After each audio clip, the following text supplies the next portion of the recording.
Yo everyone, welcome to a brand new episode of Techish. It's one half of your hosting duo, Abadesi, founder and CEO of Hustle Crew here, and I'm joined with Michael Bahane of POCIT and Pocket Jobs. Let's go. If you're new to the podcast, welcome.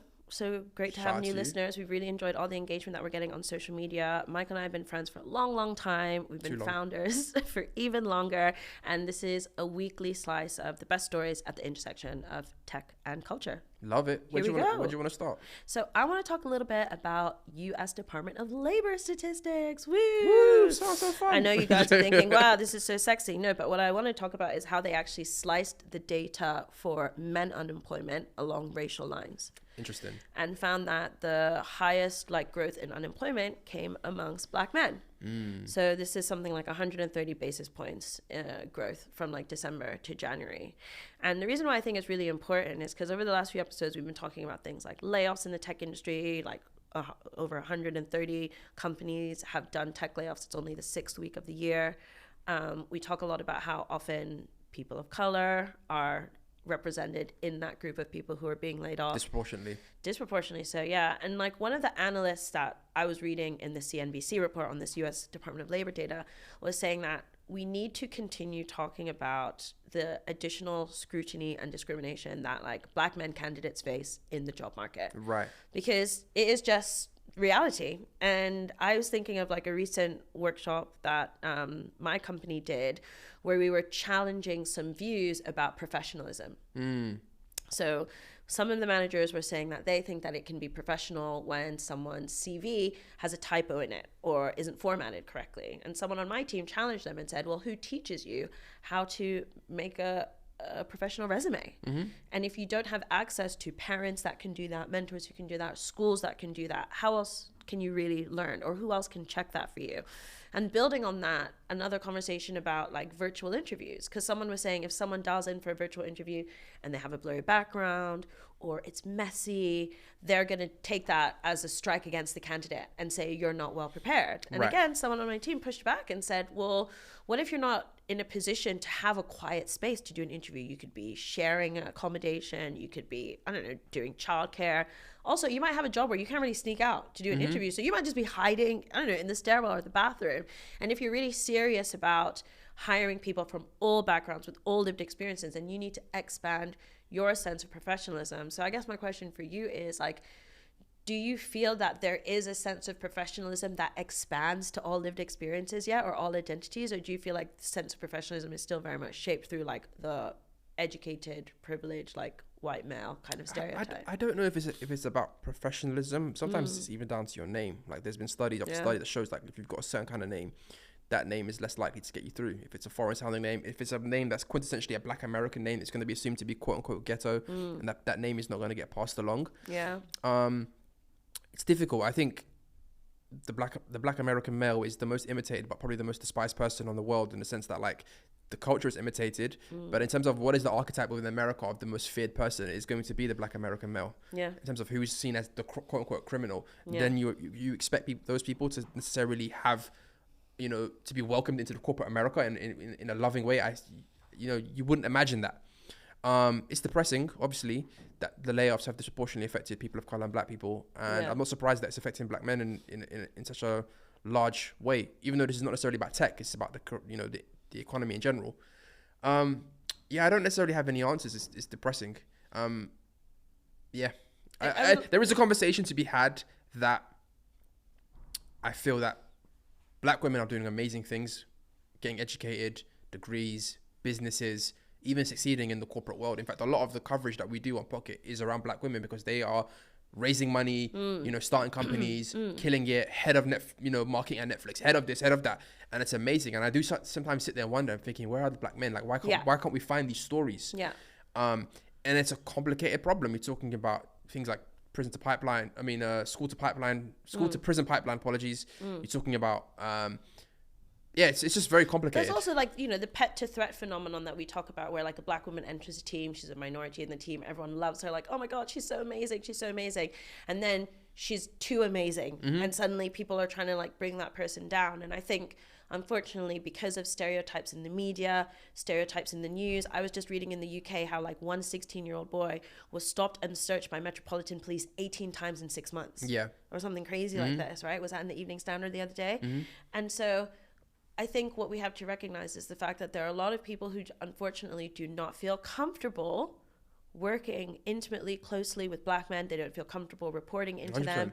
And I just think, how can this still be the reality in 2024? You want to rap along to their videos. Like you said, you want to cheer them on in the football matches. But when they're sitting across from you in the interview table and you have a chance to bring them in and help them, you know, have an opportunity so that you can represent your brand, oh no, that's a step too far. Yeah, it's depressing. On a more, I guess this is a kind of a lighter note, I don't know. Have you heard of those Facebook groups called Am I Dating This Guy? No. You never heard of these groups? No. So there are 120 of these groups in New York, London, LA, and Brisbane. They are Facebook groups. And how it works is you go on there, you post a picture of a guy that maybe you'd found on a dating app or maybe somebody you're dating, and you say, listen, is anybody A, dating this guy? Has anybody dated this guy previously? Can you give me some feedback? Is he abusive? Is he this? Is he that? Wow. And very often it's like, this guy's an idiot, he was abusive, or he's creepy, or he's this, or he's that, or actually, that's my husband, or actually, I'm also dating this guy. In principle, do you think there's anything wrong with that? For women to protect themselves in that way? I mean, women have these conversations. We don't put them on a public record like Facebook. That's a bit much. But of course, like, you know, this is the origins of gossiping and like the origins of like, sharing information, important information. I mean, I invested in DM, which is like a social universe, because it's this idea that like there are certain questions that women want to ask other women. And we want to do it in a place that is free from, you know, the curious eyes of others who don't understand why it's important to know that. So I think, in principle, like, you have the right to like do due diligence on like a lover or like a life partner for sure, but in a public forum, I mean, that's a bit. So there's a guy who's now suing the Chicago branch, a guy called Nico D'Ambrosio. He's suing for $75,000. He's suing anyone who. That seems a bit low. He's suing. Yeah, I know. He's suing the person who posted it originally. He's suing all the people that commented, and he's actually suing Facebook. That's where it's really low. Yeah, because he's claiming that he's been doxxed because of it. It's difficult because essentially, what is the difference between that and going into a group chat? Maybe your girlfriends and just being like, oh, do you not? Group chat is encrypted end to end, first of all. Yeah, it's true. But then maybe in the Facebook group, it's like there's a limited amount of members. It's private in that sense. I don't know. It's not open. It's not on the main feed. It's like, yo, it's a group and you have to be accepted to be part of that group. But you know what? You can have up to 8,000 people as a membership. No. So, yeah. In a WhatsApp group. No. On the Facebook group. Yeah. What I think is more interesting is like this ethical quandary around, is Meta responsible for someone's welfare if they are unfortunately being doxxed, harassed, or abused as a consequence of being on the platform? You know, we think of tools like Block Party and like the fact that there is a lot of abuse on the internet. And historically, to date, all these big tech companies have kind of like shied away from accountability. Like, we just provide the platform, and then there's free speech laws. It's not our fault if people are like, you know, abusing you. And I actually think that we are long overdue putting some accountability onto these social media platforms. You know, I've spoken on the show about this before, but I absolutely loved the Netflix series Terrace House. Oh, yeah. Japanese one. I absolutely loved that show. And then, unfortunately, one of the people died by suicide because of the online bullying and harassment that they received. And when these incidents happen, everyone who has, in my opinion, some accountability to play, and I mean specifically like the platforms that elevated them, exposed them, and the platforms that also facilitated the abuse and bullying, they're always the ones to kind of sidestep and go, oh, well, you know, blame that anonymous person, blame that anonymous user. And I was like, no, I'm sorry, I'm blaming you. And interestingly, like, I think about this all the time. Like, I tend to spend less time on Instagram the more exposed I am on Instagram, because people are so misogynistic and rude on that platform. That like sometimes I don't even want to check the Techish comments, honestly. Yeah, it's wild. Especially if the clip goes mad viral, they're crazy. They're like so rude. Oh, this dumb bitch doesn't know that she can get a cheaper wedding dress. Who are you? Yeah, I know. But like the normalized hatred and misogyny and misogynoir is tiring, man. And like the fact that Mark Zuckerberg sits there getting richer and richer and richer while people like us are just trying to create, trying to make things, yet also exposing ourselves to like toxicity. I mean, if he wants to send me a bodyguard, I'll take it. You know what though? It's wild because like people who say those kind of comments, like I'm so tempted just to screenshot and find out where they work and be like, or find their family and be like, is this you? Because I know once I make it real, once it becomes in your real world, you're gonna switch up and be like, I'm so sorry, I can't believe I said that. But when you have that anonymity and you feel like I can just say, I can just do a drive-by comment and nobody knows me and I'm completely anonymous, it's just you get the worst of humanity. That should be the new Catfish reboot. That's it. That. That's a sick show. I loved how Catfish would actually find them, and then it'd be like some 11-year-old girl who's like being bullied at home or something, and being like, "Yeah, I'm sorry, I shouldn't have done that."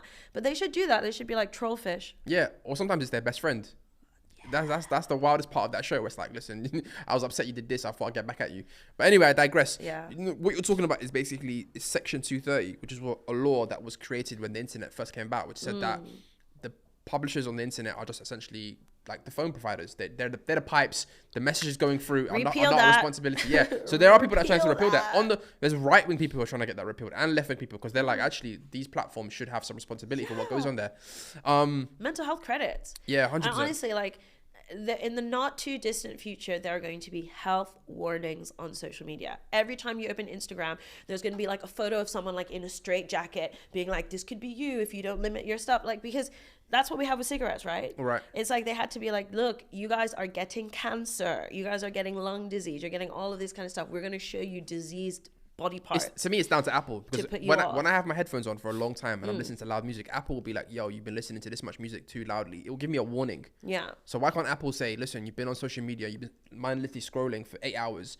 How about you just fall back and just do something else for a little while? But the responsibility shouldn't be on Apple to do that, right? With the tobacco companies were sanctioned. They were the ones that were like, stop doing this. And now what? We're killing vapes as well, But then also, if you go to a corner shop or you know, to any supermarket, they won't sell it to you if you're under a certain age. So also there's a responsibility for the people that give you the platform to sell these products, and there's also a responsibility for the actual manufacturers. Yeah. It's got to be a multi-pronged approach. But I just don't feel like you should be able to just like mindlessly open TikTok, mindlessly open Instagram and get sucked into this, especially when you're a young person. Like, you are 100% going to end up with some kind of like anxiety disorder, sleep problems, dysmorphia, face dysmorphia, body dysmorphia, the list goes on. And meanwhile, like, people who don't even have these apps, Mark Zuckerberg doesn't use these apps, just sitting, I don't know, sailing on his yacht, having the freaking best time in his life. He's got his own private island. You know what though, this Am I Dating group, just to circle back, man, I'm glad I'm not single, I'll be honest with you right now, because the streets is mad. I can't imagine what it'd be like to find yourself in one of these group chats, or not group chats, one of these groups, and you're like, maybe you had one bad date experience where you just, you know, you weren't yourself, you're stressed out at work, and you're just like, listen, this ain't really working, I gotta go back. You have the mindset there, if you find yourself in that group. No smoke without fire. So you're telling me every date that you went on, everyone would leave a great review of you. Every single date you've been on, somebody would be like, you want that to represent, okay. No, I got snatched up real quick because someone was like, put a ring on this. No, but I feel like it's a different world for men in the dating scene. Right. It's a different world. You know, there is like a lot of power and privilege in that. I'm not saying that women don't misbehave on dates. I'm not saying that I haven't ghosted people. I know that I have hurt people in my 20s. I know that without a fact. However, yeah, I don't know. No, I get what you're saying. The risk profile for women is much higher. A man could be abusive, he could be a killer, he could be a stalker. I'm not saying that. But what I'm saying is it would spook me if I know that maybe I had a bad date and that I could potentially be thrown onto this group. I'm not saying I understand why it's necessary to have these group chats or have these groups, but it would spook me if I know that I just was like, oh, listen, I was a bit rude because I was tired. But at your own risk. You know that you know that's not going to put someone off though. Like, if someone really likes someone, it doesn't matter what bad reviews they get. People will still pursue. But you also got to realize that actually you can be perfectly innocent and somebody is going to want to do a background check on you. So they can throw you in that group even though you haven't done anything. Just because they're like, I'm having a great time with this guy. I just want to make sure there's anybody dating this guy. That happens in business. Yeah, it's true. Like, your competitors can lie about you. They can be like, no, don't work with them. They're trash. They're rubbish. Or people who just like were annoyed by something that you did to them once will like throw you under the bus. So it's like, you know, trust is very fragile and nuanced, and people are manipulating it all the time. I love my haters. Okay, cool. So I wanted to talk about psychological safety and this research that was done last year. Actually, I think over 1,000 Black women were surveyed. 2 studies, actually, they're kind of connected. Over 1,000 Black women were surveyed, and only, I think, like 1 in 2 said that they felt safe enough at work to like speak honestly with their manager, but the other half were just like, I do not feel safe at work. Now, another piece of research that's just come out, and I think it was like Harvard Business School that published it literally this last week of January or something like that, talked about how researching like over 20,000 Black women over like a 10-year period in like professional services firms found that Black women had worse career outcomes when they were like not around other Black people, because they were like given like extra scrutiny. They had to like face additional challenges. They weren't in an environment where they could thrive. And I feel like these two pieces of data are connected, because we have one piece of data that shows us Black women don't feel safe at work, and they don't even feel safe enough to tell people what they need to have better outcomes at work. And then secondly, you have this study that shows that when Black people don't have other Black people around, they have worse outcomes, probably because it's this idea that like, I cannot trust you. And this kind of reminded me of times where I have been encouraged to say what I need at work, help-wise, and then that's come back to bite me in the butt. So I'll give a specific example. I was working in a high-growth startup, venture-backed startup, and I was in a revenue-generating role. Most of the team were, and I was responsible for hitting a 6-figure target. We all were. None of us were hitting the targets, and we're raising around. We need to get better. And my manager says, what can we do to be helpful? And I was talking about the whole sales journey. So like lead generation, pitching, closing, and talking about how lead generation was very time consuming. And I want to spend more time pitching. And he's like, okay, cool. Well, why don't we get you help? Like maybe I can outsource the lead gen. Maybe we can hire someone to do the lead gen. And I was like, okay, sure. Fast forward many months later, this environment was really toxic. Like there was sexist jokes, you know, racist remarks. I really didn't like it. And I took them to HR. And when HR said to my manager, how would you like to respond to these, you know, allegations that Abadesi's made? He says, well, she actually doesn't know how to do her job. Damn. She's been struggling with her job. And HR now come back to me and they're like, apparently you've been struggling with your job. And I was like, struggling? What do you mean? Everyone's like not hit targets. And he was like, apparently you asked your boss to hire someone to help you do your job for you.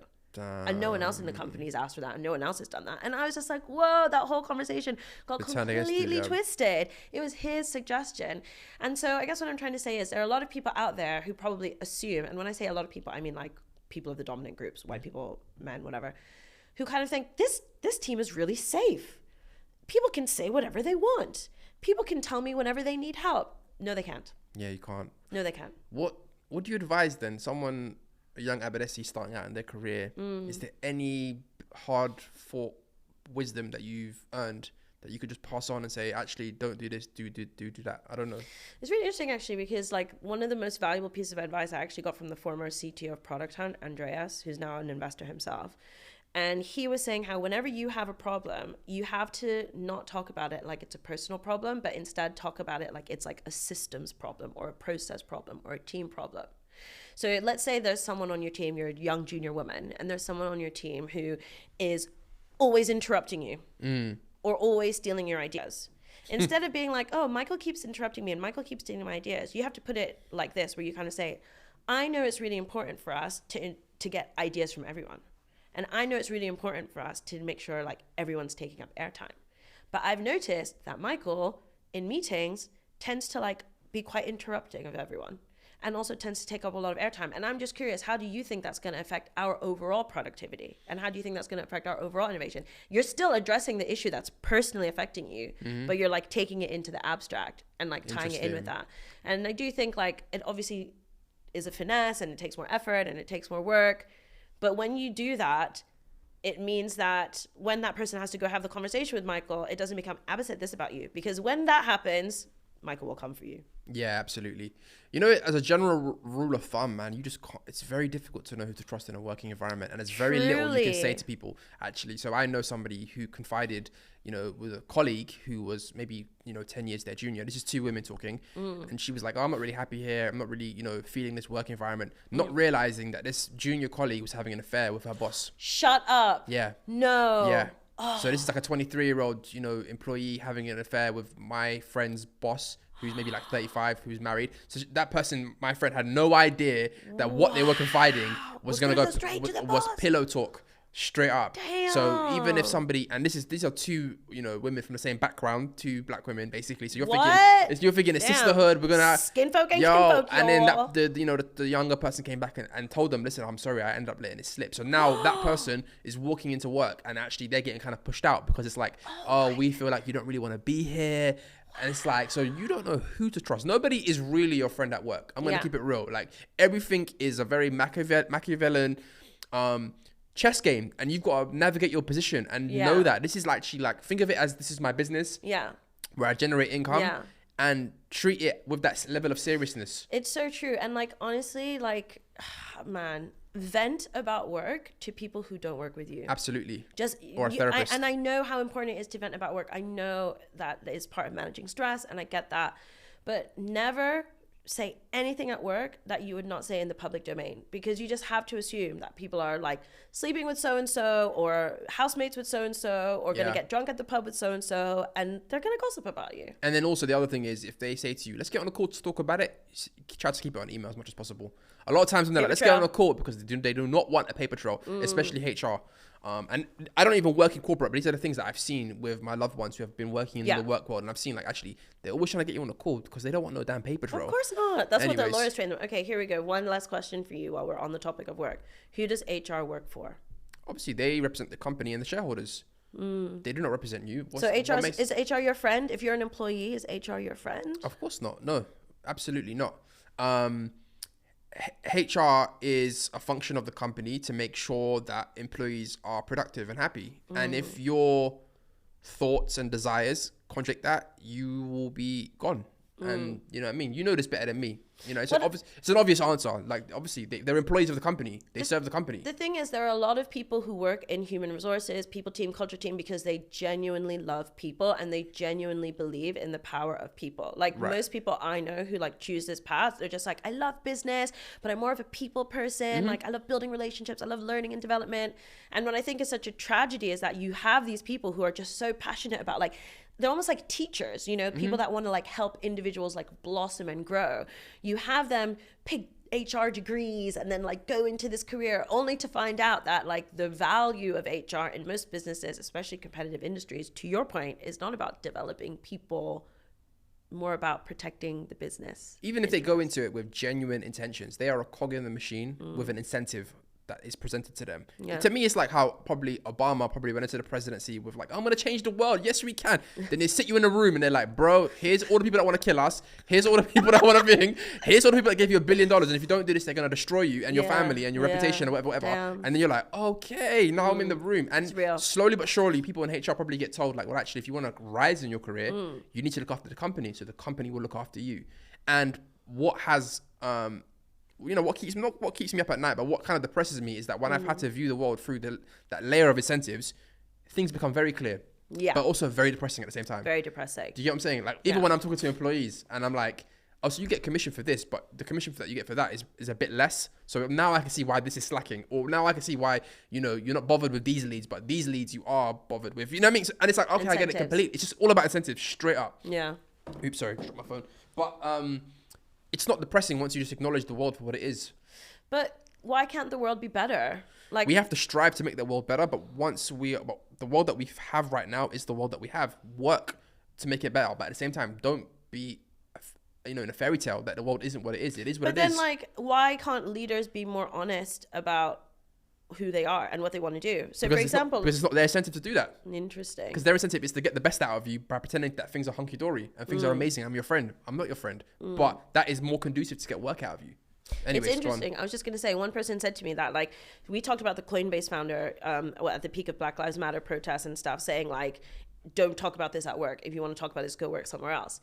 And I was speaking to someone who is Black, who was just like, I actually like would prefer if more CEOs were honest about this. Like, I genuinely do not care about anti-racism. Yeah. I do not care if my Black employees like want to talk about this or not. Like, I'm just here to make money. And this is a distraction. She was like, I almost would prefer that more CEOs were honest, because she's like, I feel like there are a lot of CEOs who agree with him, but are acting like they do care, like, oh yes, let's do something for Black History Month, let's do this, let's do that. And then the reality is they're paying all the white people more than the black people, and they know that, and they're doing nothing to change it. Or they're like pushing Black people out first when they have an opportunity to do layoffs or whatever. So yeah, like, do you think that there's going to be a time where we just have more honest CEOs, because we're in this late stage capitalism now? People know that HR is just like a sham, and like CEOs are just going to be out there, yo, I'm just out here to get rich quick. If you want to be on this train, get on it. But you know what?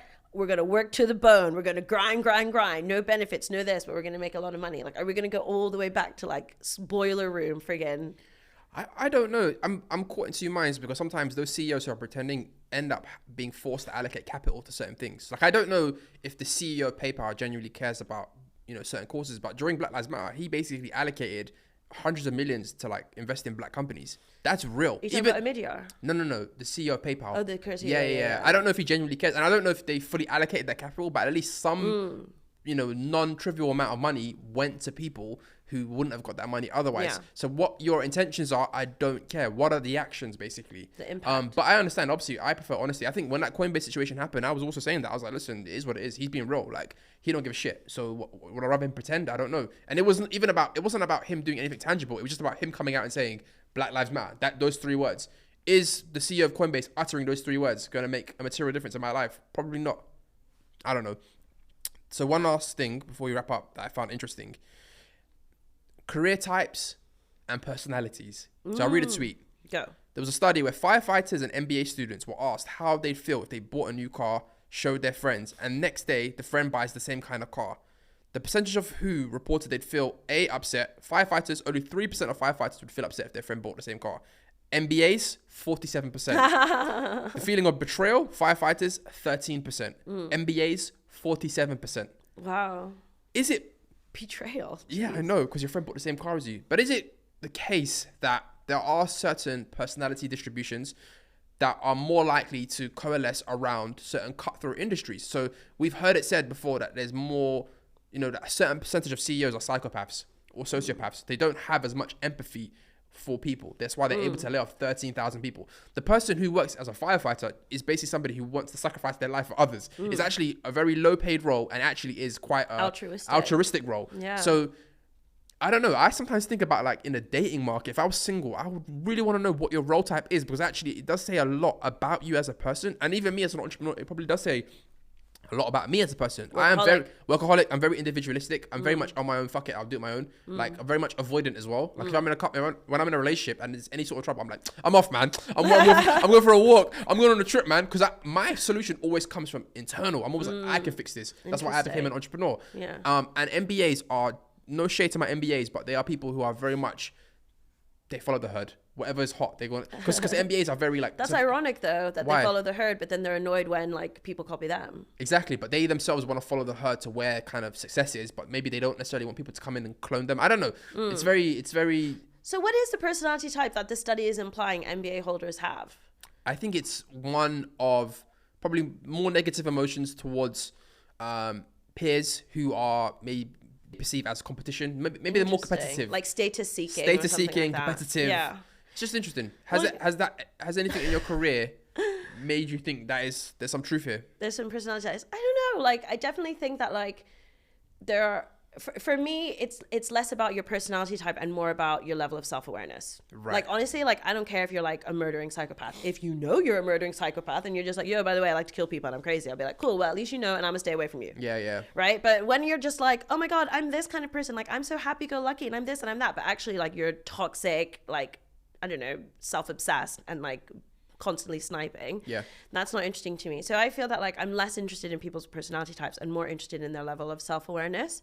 And I don't even know if I would assume that like certain like personality types move across different industries. I guess from extrovert to introverted, maybe it makes sense. But sometimes I feel we get like a bit too obsessed with putting people in buckets, and then that actually becomes like a limiting way of viewing ourselves. Yeah, definitely. What's that thing that people always say? I'm INGY. What's that thing? Oh, Myers-Briggs. Oh, Myers-Briggs. Oh my God. INF, it's basically like a INFP, horoscope for like ENTJ. horoscope for Twitter people. They're making bank though. Yeah, they are. They're making bank. It's literally not even scientifically backed. It's not at all. It's like they've just created this brand. People love it. People love it, and they sell it and sell it and sell it. I would love to invent something like that one day. You know what? So if anyone's interested in what we're talking about, I just read a book called The Wisdom of Psychopaths, and it looks at how You wrote it. Yeah, I wrote it. Not all psychopaths are murderers. It's a misnomer. Psychopath is a personality type. Some of them become murderers if they have certain characteristics that are to do with like impulse control. But most of them are people that you know that exist in society, and they're much more likely to be police officers, military, brain surgeons, CEOs. And actually,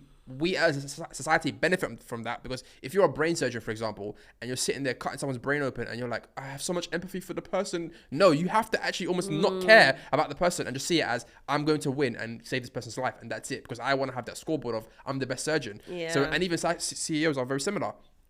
We talked about how you don't think, you have that personality type one time. I can't remember what we were talking about, but it was basically on the lines of, I'm too sensitive. yes, to lay 1,000 people off and not give a shit. And just be like, bye guys, on a Zoom call. Do you know what I mean? I often think I'm too sensitive to be an entrepreneur. I'm not going to lie. I think I have more of like an artist sensibility. It's like I'm very deeply in touch with my emotions, and I wear my heart on my sleeve, and my emotions like really set the tone for my mood and my day. Plus I'm a woman with like a hormonal cycle, and there are times where I'm just like, I need to like really show up and like put a brave face, and I just feel like I'm acting sometimes to be a good entrepreneur, to be a good business owner, and I feel like that more so than others, but maybe others feel like that and they just don't talk about it. I'm sensitive to that money.